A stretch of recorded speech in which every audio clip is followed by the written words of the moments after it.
बिस्मिल्लाहिर्रहमानिर्रहीम। अस्सलाम वालेकुम student, my name is Mohammad Shoaib. Students, आज के इस लेक्चर में हम डिस्कस करने जा रहे हैं class first year means 11 subject physics and chapter number first, जिसका नाम है मेजरमेंट। स्टूडेंट, इस लेक्चर में हम जस्ट मेजरमेंट के बारे में डिस्कस करेंगे। इंशाल्लाह नेक्स्ट लेक्चर में फिर हम फर्स्ट टॉपिक पढ़ेंगे जो कि हमारे पास फिजिकल क्वांटिटीज़ या SI यूनिट्स के बारे में भी डिस्कशन करेंगे। स्टूडेंट, मेजरमेंट जिसको हम उर्दू में पैमाइश कहते हैं, किसी चीज़ का नापना, किसी चीज़ को फाइंड आउट करना, उसको हम मेजरमेंट कहते हैं। लेकिन यहाँ पे हम जो है कुछ टर्म्स यूज़ करते हैं। यहाँ पे फर्स्ट डिफिनीशन में डिस्कस करते हैं, उसके बाद फिर हम उसको एग्जांपल से सॉल्व मींस उसको अंडरस्टैंड करने की कोशिश करते हैं। तो measurement, the process of comparing unknown quantities with actual quantities is called as measurement. जब हम किसी अननोन वैल्यू को, अननोन क्वांटिटीज को किसी स्टैंडर्ड के साथ या नोन वैल्यूज के साथ या एक्चुअल वैल्यूज के साथ कंपेयर करते हैं, तो इस प्रोसेस को स्टूडेंट हम नाम देते हैं मेजरमेंट। अब स्टूडेंट, कंपेयरिंग जरूरी क्यों है? Why we compare means objects या unknown quantities with other known quantities? Why we need comparison? तो इस क्वेश्चन को यहाँ पे अंडरस्टैंड करने से पहले हम दो चीजें डिस्कस करते हैं। Number first one means to understand measurement we need two things. Number first one unit and the second one is magnitude. अच्छा, तो first one is unit. What is unit? A standard with which physical quantity is compared is called unit.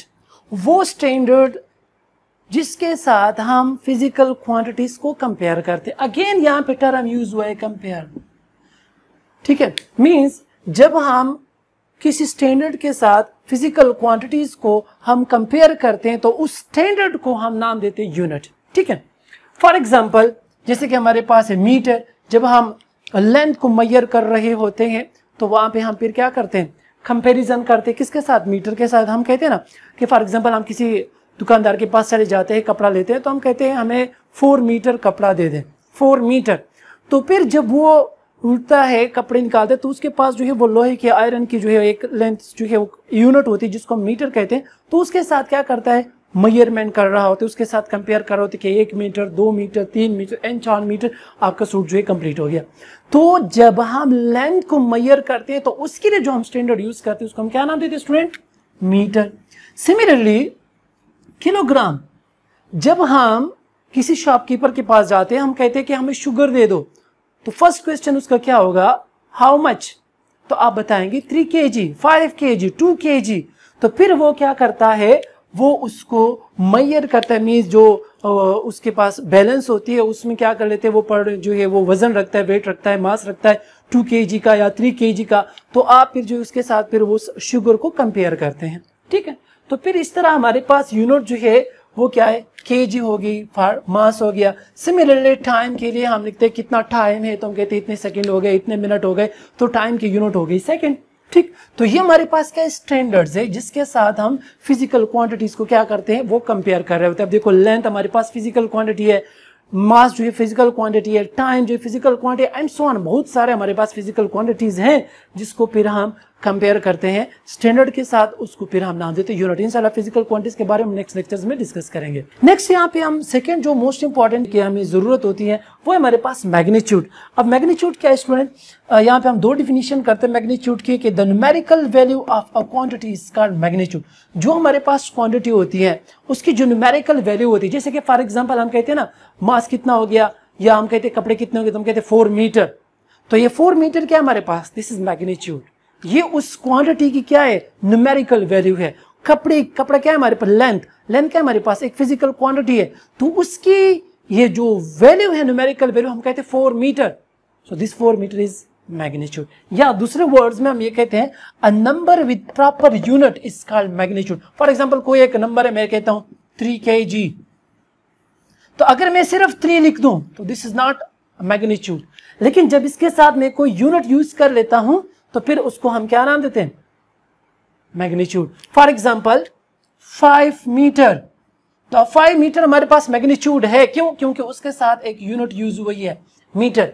लेकिन अगर मैं just 5 लिख लूं तो 5 is not a magnitude, ठीक, क्योंकि उसके साथ कोई यूनिट नहीं है। तो हम कहते हैं a number with proper unit is called magnitude. For example 3 metre, for example 5 kg etcetera. अब स्टूडेंट आते हैं इस क्वेश्चन की तरफ कि हम कंपैरिजन क्यों करते हैं, why we compare things with standard. अब यहाँ पे मैं आपको एक छोटी सी स्टोरी सुनाता हूँ जो कि बहुत इंटरेस्टिंग भी है, फनी भी है। इस तरह हुआ कि एक दफ़ा अकबर बादशाह के ज़माने में अकबर बादशाह ने ये सोचा कि क्योंकि आप लोगों को पता होगा कि अकबर बादशाह के महल में जो है या उसके दरबार में लठ हुआ करते थे जो बिल्कुल किसी काम के भी नहीं होते थे। तो एक दफ़ा अकबर बादशाह ने ये सोचा कि मेरे जो लठ है या जो लोग रहते हैं दरबार में, क्या उनका दिमाग भी काम करते हैं कि नहीं करता। तो उसने कहा कि चलो मैं उनका इम्तिहान लेता हूँ। तो उसने अपने लटों को जो है वो दरबार में बुलाया। ठीक, उसने क्या किया कि एक लाइन इस तरह खींची। अब ये क्वेश्चन आप लोगों के लिए भी है।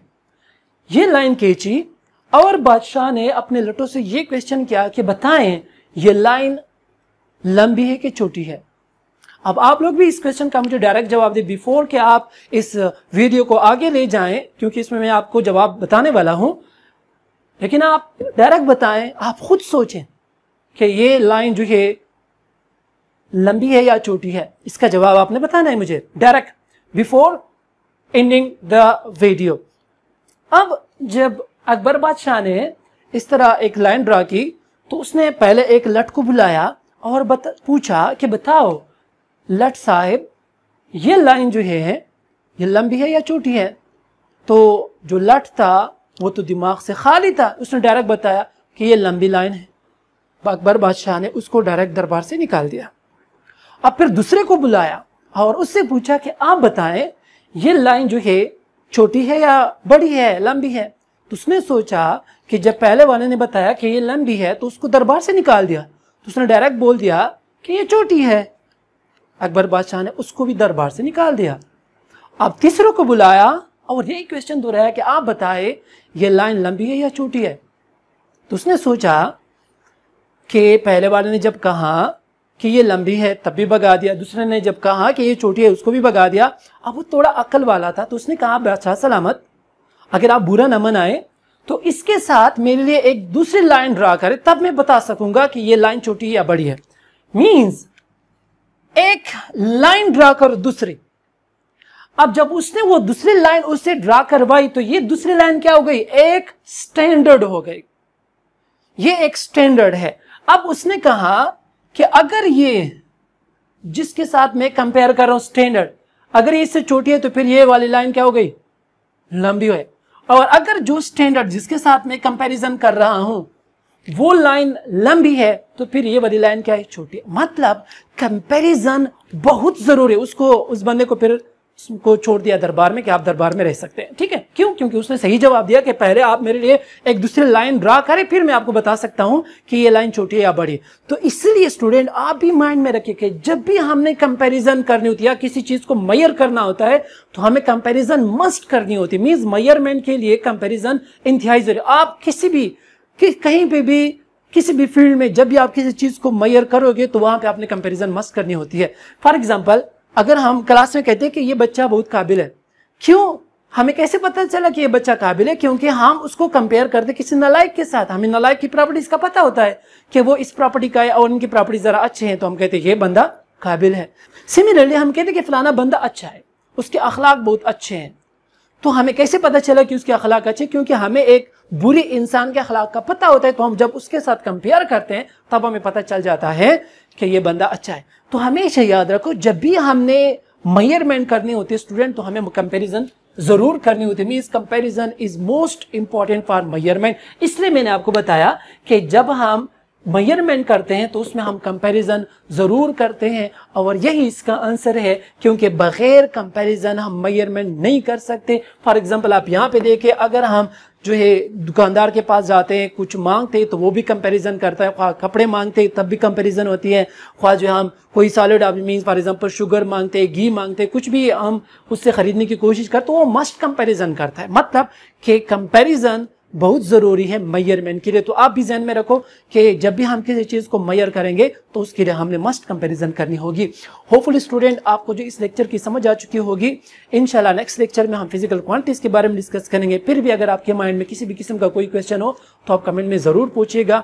और एक बात और, यही लेक्चर जो है 9 क्लास वाले बच्चे भी देख सकते हैं, क्योंकि यही टॉपिक्स 9 क्लास में भी है। होपफुली आपको मेरी बात की समझ आ चुकी होगी। Thank you so much.